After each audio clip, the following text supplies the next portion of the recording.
साईं की बात। बच्चे, जब कोई तुम्हें देने का मौका मिले ना, या सेवा का मौका मिले, तो पीछे मत हटना मेरे बच्चे, क्योंकि देने का मौका और सेवा का मौका मैं किसी किसी को ही देता हूँ। जो मेरे खास बच्चे होते हैं, बस वही समझ पाते हैं कि देना क्या होता है। तुम्हें क्या लगता है कि तुम दे रहे हो? नहीं, देता मैं हूँ तुम्हें। बस सिर्फ तुम माध्यम बनते हो, और वो तुम्हारा माध्यम बनने का जो तरीका है वो तुम पर निर्भर करता है कि तुम्हारा दिल कितना बड़ा है। क्योंकि मैं तो अपने उन बच्चों को देता ही देता हूँ जो औरों की सेवा करते हैं, जो औरों को देते हैं। अगर उन्हें सेवा का मौका मिलता है ना, तो बढ़ चढ़कर वो आगे आते हैं, सेवा करते हैं, मेरे बच्चों की सेवा करते हैं, अन्नदान करते हैं। वो आगे से आगे आते हैं मेरे बच्चे।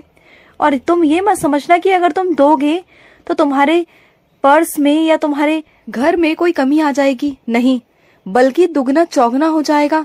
तुम्हारा काम भी, तुम्हारा कारोबार भी, और तुम्हारा घर भी। तुम्हारे घर में कभी कमी नहीं आएगी। अगर सच में चाहते हो ना मुझे आजमाना, तो आजमा कर देखो। तुम ना किसी को हर महीने कुछ ना कुछ देते रहा करो, अन्नदान करते रहा करो। फिर देखना तुम्हारे पास वो लौट कर दुगना तिगना होकर कैसे आता है मेरे बच्चे। अपने आप आता है, अपने आप। तुम्हें कुछ करने की जरूरत नहीं, कुछ भी नहीं। मैं अपने बच्चों को भूखा नहीं सुलाता, ये बात जानते हो ना इस बात को। मैं अपने बच्चों को कभी भूखा नहीं सुलाता मेरे बच्चे, नहीं। और सुनो, जहाँ किसी के खाने की बात आए ना, तो उसकी थाली मत छीना मेरे बच्चे कभी। चाहे वो तुम्हारा दुश्मन ही क्यों ना हो, चाहे उसने तुम्हारे साथ कितना बुरा क्यों ना किया हो, क्योंकि उसके अंदर जो आत्मा है ना, वो मैं हूँ मेरे बच्चे। क्योंकि हर किसी के अंदर ना मैं वास करता हूँ। तो किसी की आत्मा को तृप्त करना ये तुम्हारा फर्ज है। तुम साईं के बच्चे हो। भूख के चक्कर में किसी की आत्मा तड़पे, ये तुम्हारे साईं को बर्दाश्त नहीं मेरे बच्चे। तो कभी किसी की थाली मत छीना मेरे बच्चे, कभी भी। और तुम्हें अगर लगे ना कि तुम उसकी मदद कर सकते हो खाने पीने में, तो उसे दे देना मेरे बच्चे। चाहे हो सके तो उसकी मदद कर दिया करो। एक बात जानते हो, तुम जाने अनजाने तुम बहुत बड़ा पुण्य कर जाते हो, बहुत बड़ा, जिसके बारे में तुम सोच नहीं सकते हो। इस दुनिया में सबसे बड़ा दान है अन्नदान। किसी की भूख को तृप्त करना, किसी की आत्मा को तृप्त करना। और जो अंतर आत्मा से दुआएं निकलती है ना, चाहे सामने वाला तुम्हें कितना भी बुरा भला क्यों ना कहे, मुख से, शब्दों से, लेकिन उसकी जो अंतर आत्मा होगी ना, अगर तुमने उसे तृप्त कर लिया ना, तो वो तुम्हें अंदर से दुआएं ही देगी मेरे बच्चे। अंदर से दुआएं निकलेंगी तुम्हारे लिए, और आगे चलकर उन दुआओं का असर तुम्हारी जिंदगी पर होगा, प्रभाव पड़ेगा तुम्हारी जिंदगी में। और देखना, जहां तुम्हें ऐसा लगेगा ना कि तुम फंस चुके हो, तो वहीं से वो दुआएं असर कर कर तुम्हें वहीं से बचाएंगी, वहीं से निकालेंगी मेरे बच्चे। तुम देखना, उस दिन तुम्हें इस बात का मतलब समझ में आएगा मेरी। अभी समझ में नहीं आएगा, लेकिन उस वक्त समझ में आएगा। और सुनो, तुम्हारे साईं के पाँव में ना मेरे बच्चे बहुत दर्द है, क्योंकि तुम्हारा साईं ना पूरा दिन पूरी रात घूमता ही रहता है अपने बच्चों के पास। कभी मुझे कोई बुलाता है तो कभी मुझे कोई बुलाता है। तो तुम्हारे साईं के पैरों में ना बहुत दर्द है, बहुत दर्द। क्या अपने साईं के पाँव को नहीं दबाओगे मेरे बच्चे? मेरे पाँव दबाना मेरे बच्चे, मेरे पाँव में बहुत दर्द हो रहा है, बहुत दर्द मेरे बच्चे। और सुनो मेरे बच्चे, अब ना मौसम ठंडा हो चुका है, सुबह शाम ना ठंड रहने लग गई है मेरे बच्चे। तो खुद भी थोड़ा ढक कर रहा करो, और मुझे भी थोड़ा शॉल वगैरह उड़ा दिया करो, क्योंकि तुम्हारे साईं को भी ना अब सुबह शाम ठंड लगने लगी है मेरे बच्चे। अब मौसम बदल रहा है, और तुम भी ना ठंडा पानी पीना और ठंडी चीजें खाना बंद कर दो। तुम्हें अभी से ही जुकाम खांसी लगना शुरू हो गया। तुम जानते हो क्यों? क्योंकि तुम्हारा शरीर अंदर से बहुत कमजोर है। ऊपर से दिखने में तुम ठीक हो, लेकिन अंदर से तुम कमजोर हो मेरे बच्चे। तभी तो तुम्हें बीमारियां बहुत जल्दी जकड़ लेती हैं। और सुनो मेरे बच्चे, सब कुछ पता है किस पर निर्भर करता है? तुम्हारी मानसिकता पर मेरे बच्चे। चाहे कोई बीमारी हो या कोई चिंता हो मेरे बच्चे, अगर तुम मानसिक तनाव रखोगे तो वो चीजें और बढ़ेंगी।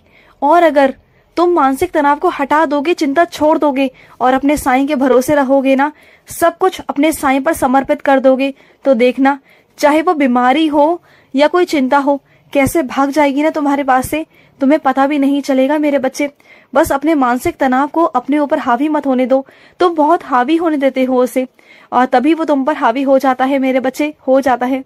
और सुनो, कुछ लोगों को ना मैंने तुम्हारी जिंदगी से दूर कर दिया। हाँ, कर दिया मेरे बच्चे, मैंने ही किया है, क्योंकि वो सही था मेरे बच्चे। क्योंकि तुम ना उनकी चिंताओं में हमेशा घुले जाते थे, और वो तुम्हारी सुनते भी नहीं थे, तुम्हें नजरअंदाज करते थे। तुम्हारी बातों को ना वो कभी गंभीरता से नहीं लेते थे मेरे बच्चे, कभी नहीं लेते थे। और तुम ना बहुत परेशान रहते थे, बल्कि मैं ये कहूँ कि तुम अपने आप को ही भूल चुके थे। इतना उनकी बातों में उनके लिए इतना परेशान रहने लगे थे बहुत ज्यादा, और तुम अपनी जिंदगी को खराब करने लगे थे। इसलिए मुझे उनको तुम्हारी जिंदगी से दूर करना पड़ा मेरे बच्चे, क्योंकि तुम ना सच नहीं जानते। तुम्हारे पीठ पीछे वो ऐसी हरकतें करते थे जो तुम्हारे आगे आकर वो सच बनते थे। ऐसा दिखाते थे जैसे वो कुछ करते ही नहीं है, जैसे वो बिल्कुल निर्दोष हैं, कोई काम नहीं करते वो गलत, लेकिन सारे अवगुण भरे थे उनके अंदर, सारे अवगुण। और मैं नहीं चाहता था मेरे बच्चे कि तुम जाने अनजाने, चाहते ना चाहते, तुम एक खाई में डूब जाओ। और तुम्हारे भविष्य का क्या मेरे बच्चे, तुमने तो अपना भविष्य उन पर छोड़ दिया था, सब कुछ। अपनी चिंताओं को हमेशा उनके लिए रखते थे, सब कुछ उनके लिए। तुम्हारा भविष्य एक तरफ से डूबता जा रहा था, तुम अपने ऊपर ध्यान नहीं देते थे, ना अपने परिवार पर ध्यान देते थे। तो वो सब मत करो मेरे बच्चे, और इसलिए इस कारण से मुझे दूर करना पड़ा। और सुनो मेरे बच्चे, कुछ रिश्ते ना मेरे बच्चे बेनाम होते हैं, कुछ रिश्तों के नाम तो नहीं होते, लेकिन वो हमेशा साथ देते हैं, हमेशा पल पल वो तुम्हारे साथ खड़े रहते हैं। और वो ऐसे रिश्ते मैंने ही भेजे होते हैं तुम्हारे लिए। और सुनो मेरे बच्चे, तुम कहीं बाहर जाना चाहते हो और जा भी रहे हो, तैयारियां हो चुकी हैं, लेकिन मेरी तरफ से सारी तैयारियां हो चुकी हैं, लेकिन तुम्हारी तरफ से नहीं मेरे बच्चे। अभी तुमने शुरुआत ही नहीं की आने की, तैयारियां तो शुरू करो। छोटी छोटी चीजें तुम भूल जाते हो, लिखकर सूची बनाओ, क्योंकि तुम जहां भी जाते हो ना भूल जाते हो सामान रखना। पहले लिखकर सूची बनाओ, उसके बाद एक एक सामान डालना मेरे बच्चे, वो तुम्हारी निगरानी में रहेगा। और हाँ, बार बार तुम एक चीजों को भूल जाते हो ले जाना, हर बारी तुम एक ही चीज को बार बार भूल जाते हो, जिसके बिना तुम रह भी नहीं पाते। वो चीज तुम्हारे लिए बहुत ज्यादा जरूरी है, तुम्हें उस चीज की आदत है, तो वो चीज जरूर रख लेना ध्यान से, क्योंकि मैं तुम्हें याद दिला रहा हूँ, ठीक है ना। और सुनो, और मैं अपनी बेटी से कहना चाहता हूँ, हाँ मेरी बेटी, मैं तुमसे कहना चाहता हूँ कि सब कुछ अपने साईं पर छोड़ दो, सब कुछ मेरी बच्ची। देखना, मैं तेरे चेहरे पर मुस्कान लेकर आऊंगा, तेरे चेहरे की खुशी लेकर आऊंगा। तो चिंता मत कर, बिल्कुल मत कर, तेरा साईं तेरे साथ है, तेरा बाबा तेरे साथ है। और जो भी लोग तेरे खिलाफ षड्यंत्र रचते हैं ना, जो भी लोग तेरे पीछे पड़े हैं, उन सबको दूर कर दूंगा मैं, चिंता मत कर। तू मेरी बच्ची है ना, तू मेरी बहुत प्यारी बच्ची है। रोना बंद कर, ये तेरी आंखों में ये आंसू अच्छे नहीं लगते, मुस्कुराओ पहले, हंसो, क्योंकि तुम्हारे साईं को ना बिल्कुल पसंद नहीं। जब तुम अपने साईं के सामने आती हो ना, तो हमेशा मुस्कुरा कर आया करो, समझ गई ना।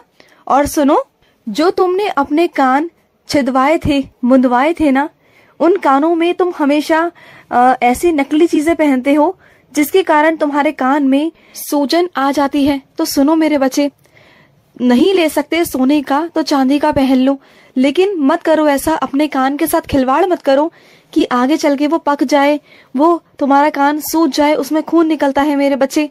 थोड़ा ध्यान रखो मेरे बच्चे, थोड़ा अपने ऊपर भी ध्यान रखो। नहीं खरीद सकते सोने का तो चांदी का पहन लो, ठीक है ना मेरी बच्ची, इतना तो तुम कर ही सकती हो ना। और तुम्हारा बाबा तुम्हारे साथ है।